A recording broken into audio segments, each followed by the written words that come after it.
got a feeling that a lot of us, including me years ago, all skipped this step. That's probably where we have the headache. We keep complaining about employees, when really, if we just had dialed in and made a checklist of what we're truly looking for, probably would have been a lot easier.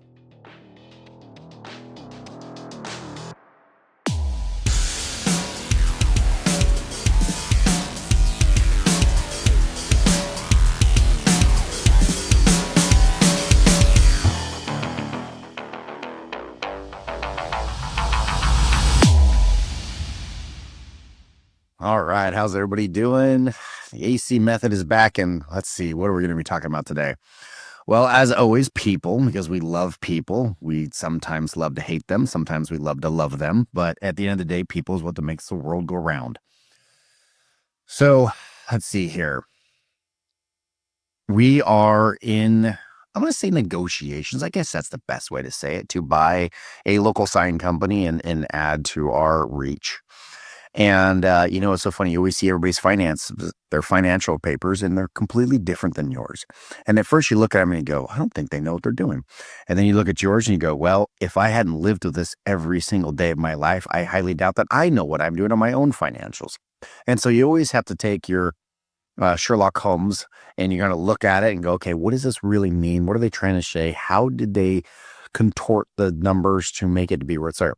They might have had the good intentions, the best intentions in the world, and it's still read funky. They might have been trying to hide something like crazy, and it reads kind of normal. So financials are actually very, very difficult. I'll never forget that when I was in college and I was getting my accounting degree, I had my teacher, Mrs. Anderson, and she goes, I have all these initials by my name, all these certificates, all these degrees that I have. People hire me because I know so much. I will tell you at the end of the day, you want to know how many financial statements I was able to read from cover to cover and understand every piece of it, of every single publicly traded company I owned? 3. That was it.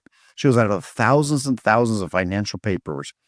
Only 3 I could have read cover to cover, know exactly what I was going on. She goes, financials are such a gray area. It's so difficult to understand what's going on.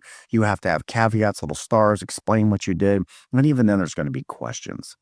And so when I got the financials of the company, I was like, I have no idea what I'm looking at. So now we're asking questions and we're starting to come into focus, where their debt schedule's at, where their profit margins are at, what's happening, what's going on in between. And so with all that being said, it's exciting. It's fun. They're between 2 and 3 million, they'll add to us. We're at 6.5 right now. So that'll give us a little boost in the arm. But yeah, no fun things. So what's going to be the next step if we take over this company, right? First thing we got to do is make sure they're organized correctly on their processes. And they're going to have to adopt to our core values. We talked about this last week, our core values of what we as a company believe are the most important of why we're in business. And now we got to ask the all-important question of the people.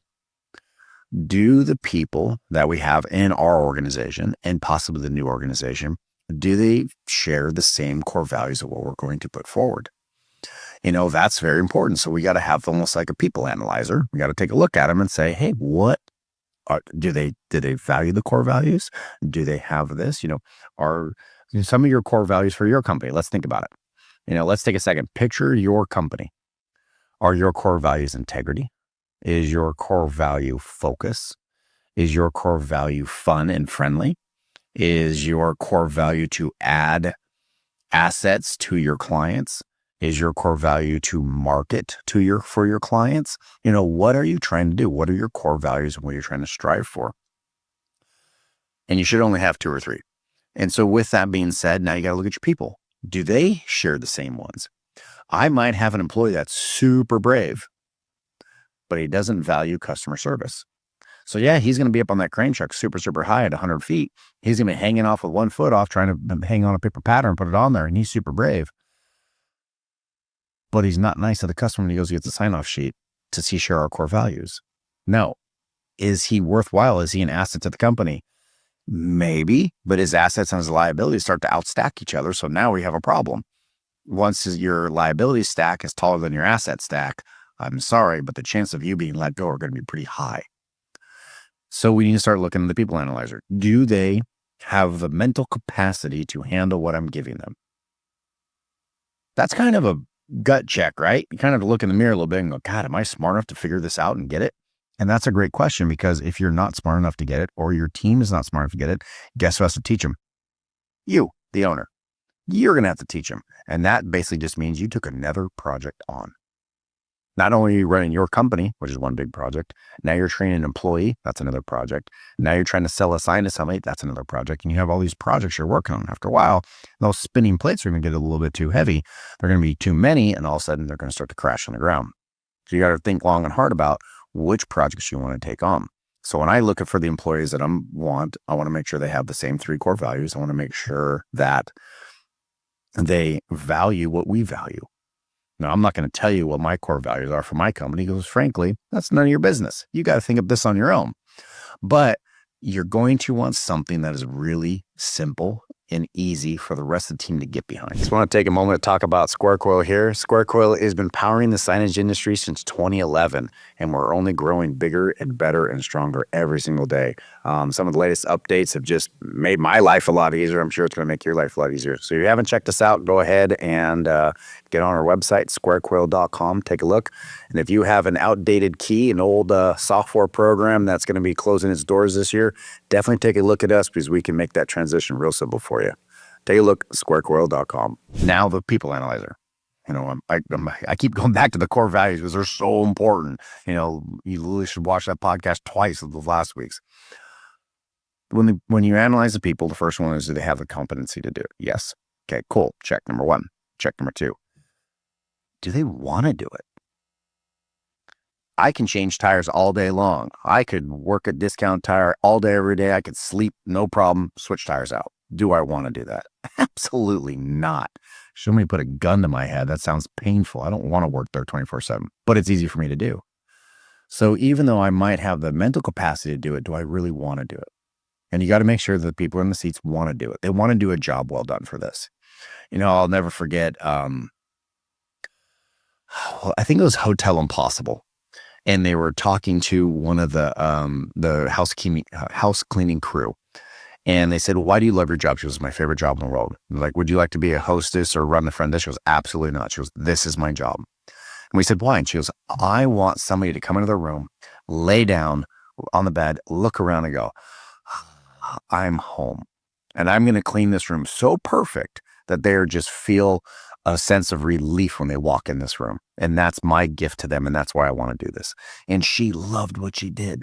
It was one of the coolest things. I'll never forget that, because for me, you want to do house cleaning, it's like I got punished. I don't want to do that for a living. But for her, she found great joy in it. She loved it.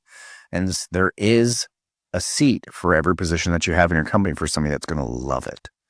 And so, very important. Do they have the aptitude? Do they love it? Do they want to excel in it? I love baking cookies. I love baking chocolate chip cookies. I have the aptitude for it. I know what to do. I, really like doing it. My cookies are the same that they were cooking 20 years ago. They have never excelled. They have not gotten better. I have not added little ingredients and tested it. I have not made my baking experience any better than what it was 20 years ago. If you had a chocolate chip cookie for me 20 years ago, it's the same damn thing I cooked yesterday. There's no change. There's no excelling. So the third thing I always look on the people analyzers, do they want to excel in that position and really harness it and make it their own and really grow it to the nth degree that it could be with the right person in place? Those 3 things are very important when looking at the different people and what they want to do. I got a feeling, and I'm going to make an assumption here, that a lot of the people that are in your organization aren't going to pass all 3 of those check marks. And if so, you have a tough decision to make. Can they be rehabilitated? Yes. Is that very difficult? Absolutely very difficult. I'd give it a 20% success rate. Are they in the wrong seat? Probably, maybe. Can you find a different seat in your organization? Yes, definitely. That's probably a good question to have. But whoever you put in that seat better have all 3 of those check marks. That's what's going to make it good. That's what's going to make it to the point your company's going to grow and be where you want to be. Once you have your core values, now you got to put the right people in place. Now you're probably listening to me going, Aaron, there's only so many people here. We got to take what we can get. Have you seen the slim pickings that are out there? Yes, I have. 100% have seen the slim pickings. But if you start hiring off your core values and you have a focus, I got a feeling the people that you're going to pick are going to be a lot easier. If you guys were like me years ago, were they a warm body? Did they show up on time? Did they have a copy of their resume? Did they answer questions without heeing and humming and looking, all over the ground? If that was the case, you probably hired them and gave them a chance. Now you actually have a real criteria of what you're hiring for, why you're hiring. You might have 2 or 3 candidates that are really, really good candidates. One holds your core values and checks all 3 of those boxes. At the end of the day, one is going to shine to the top. You're going to know that when you actually have your own criteria. We all love checklists, right? Super simple. Saturday morning when I was younger, my mom used to make a checklist all the time. You're going to mop the floors, you're going to vacuum the house, you're going to lynch the windows, and we're done, you go play. We literally run by and check the box, and we go back, check the box. We love checklists, right? So when you go to hire somebody, why don't you have a checklist? Why don't you know what you're looking for? I got a feeling that a lot of us, including me years ago, all skipped this step. That's probably where we have the headache. We keep complaining about employees, when really, if we just had dialed in and made a checklist of what we're truly looking for, probably would have been a lot easier. Talk to you guys next week.